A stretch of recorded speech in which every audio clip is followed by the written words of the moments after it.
To the Afghan public prosecutor and the chairman and members of the court, I am presenting to you, in order to protect my rights, exactly the same 9 principles which I presented to the Denizli judicial authorities. 20 years ago, I abandoned social life and especially official, refined political life such as this. I do not know what position should be taken in such situations, and I do not think of it, and to think of it causes me acute distress. But I am compelled to present this disorganized defense and petition, which is the conclusion and summary of the answers I gave to the numerous, repetitious, and haphazard questions of an unfair member of another court of law. Perhaps it lacks order and contains irrelevant and unnecessary repetitions, vehement expressions which may act against me, and sentences opposed to the new laws which I do not know. But since it proceeds on the truth, for the sake of the truth, the faults should be disregarded. This petition and defense speech is based on 9 principles. The first, since, in accordance with the Republic's principle of freedom and conscience, the government of the Republic does not interfere with the irreligious and dissipated, it certainly should not interfere with the religious and righteous, and since no irreligious nation can continue in existence, and with regard to religion, Asia does not conform to Europe, and an irreligious Muslim does not resemble another person without religion, and since no sort of progress or civilization can take the place of religion or righteousness or the learning of the truths of belief in particular, which are the innate needs of the people of this country, who for 1,000 years have illuminated the world with their religion and heroically preserved their firmness of faith in the face of the assaults of the whole world, and cannot be made to forget that need. Surely no government of this nation in this country can intervene in the Risale-i Nur in respect of justice and the law and public order. Second principle, since it is one thing to reject something and something quite different not to act in accordance with it, and all governments have fierce opponents, and there were Muslims under Zoroastrian rule, and Jews and Christians under the Islamic government of the Caliph Umar, and all those who do not cause trouble to the government or disturb public order have personal freedom, and this may not be curtailed, and governments look to the hands and not to the heart.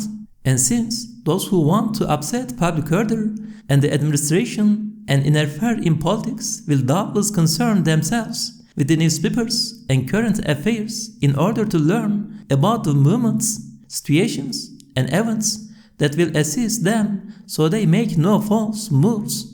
And since the Risale-i Nur so restrains its students that, as my close friends know, for 25 years it has made me give up reading the newspapers and even asking about them or being curious and thinking about them, and since for 10 years now I have withdrawn from social life to such an extent that apart from the German defeat and the spread of communism, I have heard no news about what is happening in the world, and the current situation certainly and without doubt no one can attack me and my brothers like me on grounds of governmental wisdom, the laws of politics, and principles of justice, and if they do, it is bound to be due to delusions or out of hatred or obduracy.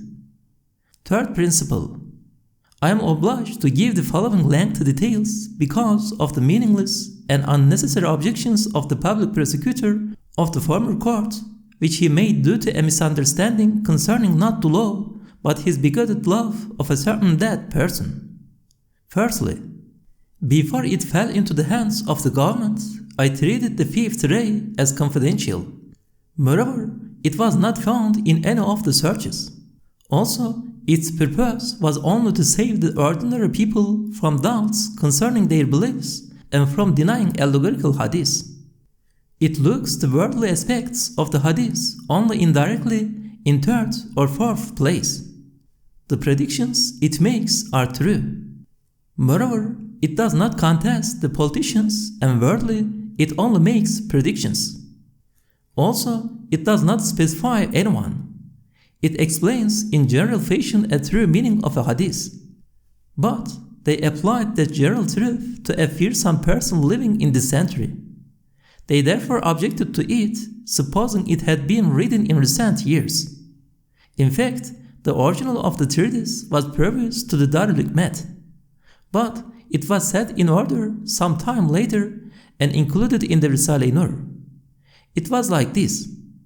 40 years ago, the year before the proclamation of the constitution, I came to Istanbul. The commander-in-chief of the Japanese army had asked some questions of the Istanbul ulama at that time. The Istanbul Hojas asked me about them. They asked me many things in that connection. For instance, they asked me about a hadith which says, "At the end of time, a fearsome individual will rise in the morning and on his forehead will be written, 'This is an infidel.' I told them, 'This extraordinary person will come to lead this nation. He will rise in the morning, put a brimmed hat on his head, and make others wear it.'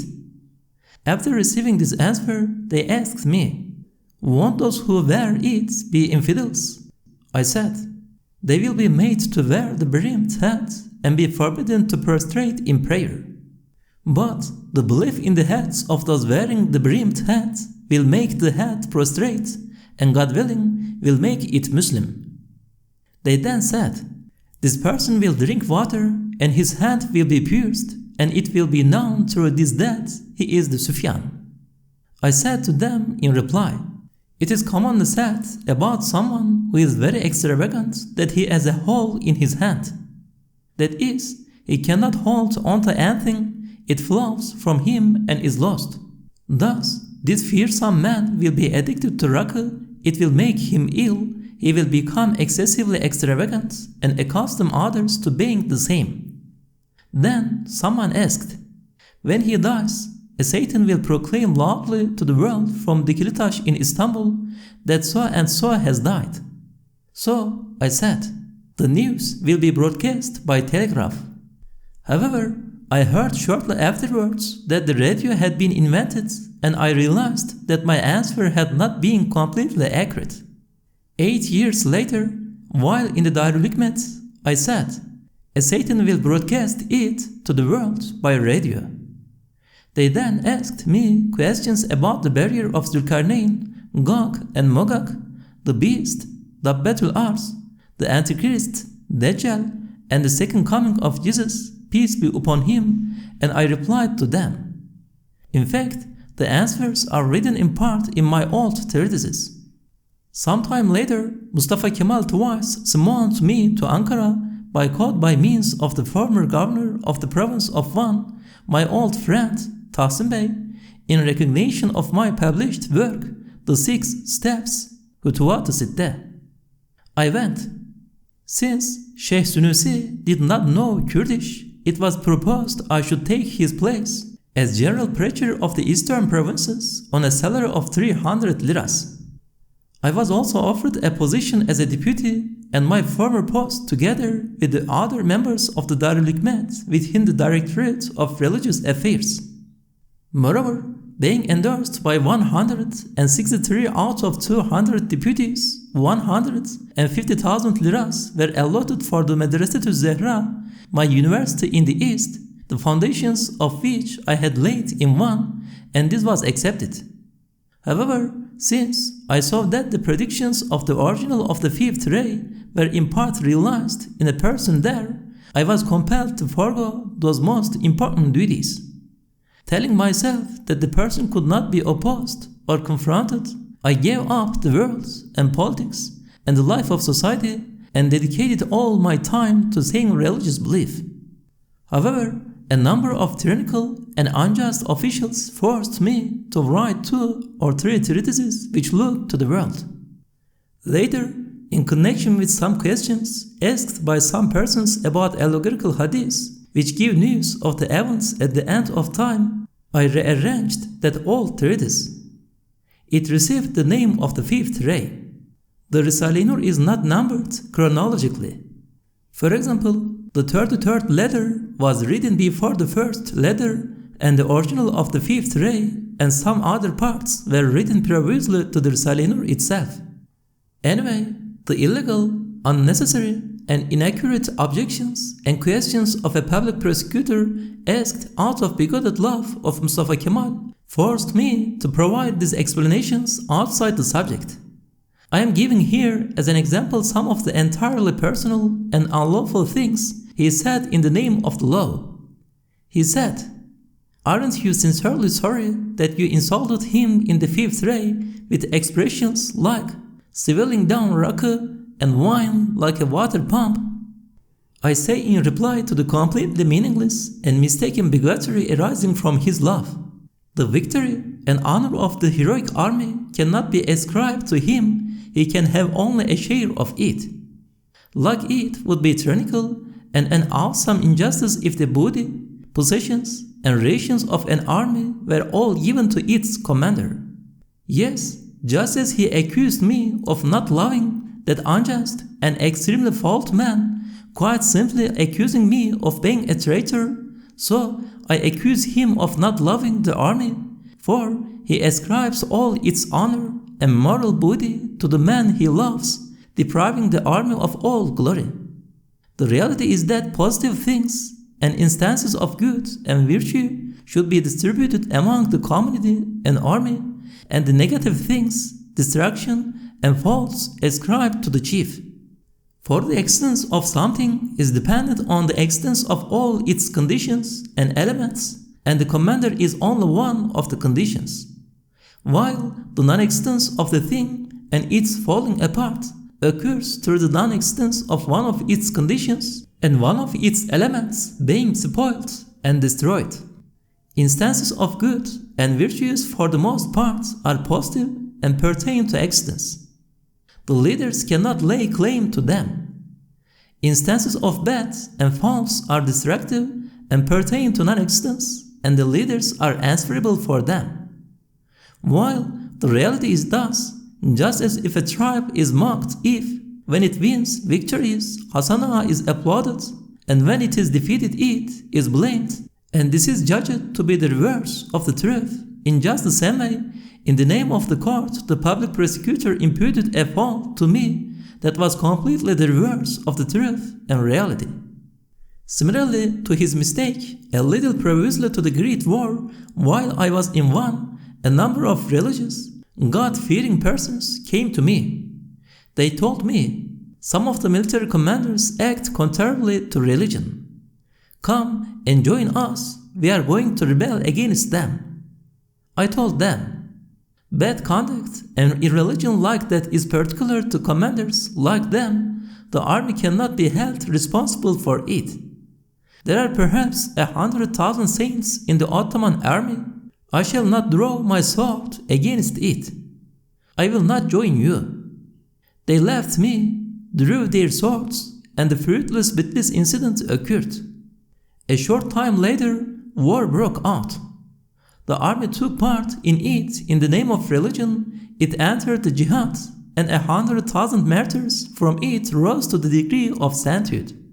They confirmed what I had said, signing the decrees for their sainthood with their blood. Anyway, I was compelled to relate this at some length. The extraordinary attitude of a public prosecutor who acted derisively towards myself and the Risale-i Nur due to unimportant, mistaken feelings and partiality in the name of justice, one incontrovertible mark of which is imperviousness to all feelings and outside influences, drove me to make this long statement. Fourth principle. After scrutinizing for 4 months hundreds of copies of treatises and letters, Eskişehir court could only give sentences of 6 months to 15 men out of 120 and 1 year to myself for 15 words in 1 or 2 treatises out of 100. They accused us of founding a Sufi order and organizing a political society, and in the head question, we anyway had served the sentence. Then, in Kastamonu, they found nothing in numerous searches. And a number of years ago, in Sparta, all the parts of the Risale-i Nur, without exception, both confidential and otherwise, fell into the hands of the authorities.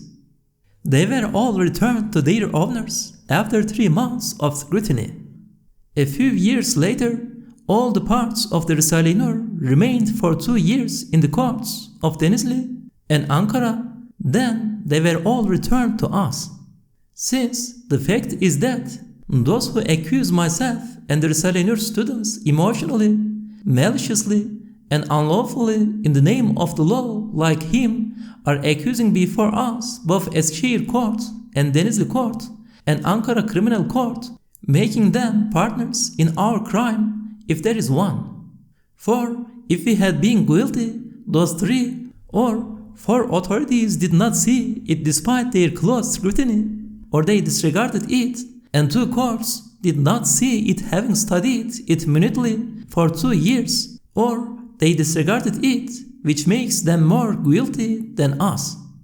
However, if we had had any desire to interfere in the world, it would not have been with the buzzing of a fly.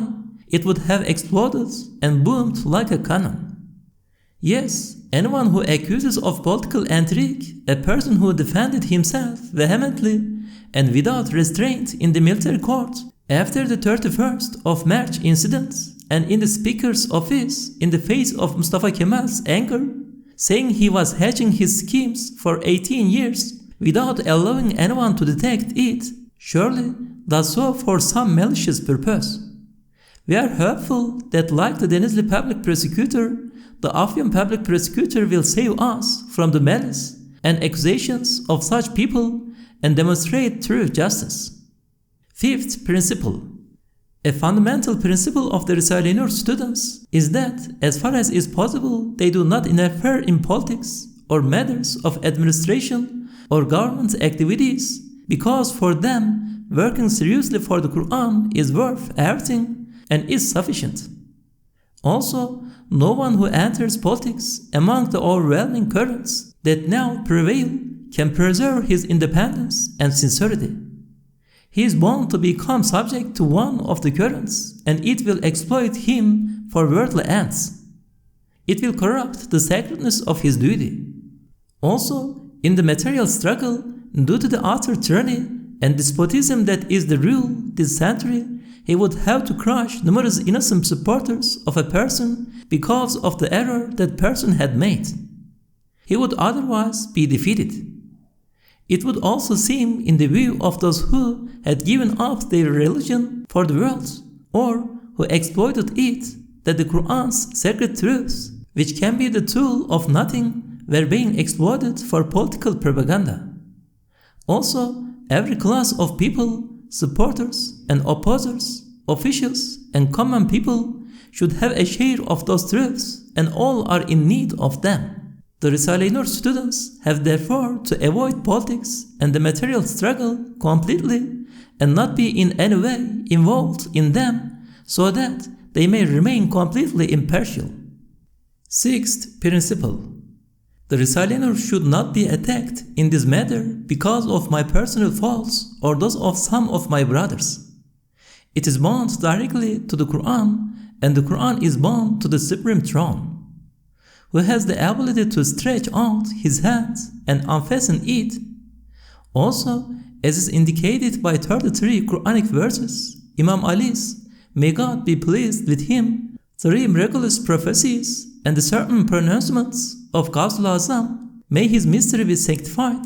The Risale-i Nur has performed an extraordinary service for this country and is a source of material plenty and spiritual effulgence for it, and cannot therefore be held responsible for our petty, personal faults, and it should not be held responsible. Otherwise, both material and spiritual loss will be caused to this country, which it will be impossible to repair. God willing, the assaults and diabolical machinations against the Risale-i Nur of the atheists hostile to us will be foiled, for its students cannot be compared with others. They cannot be scattered, nor be made to give it up. Through God's grace, they will not be defeated.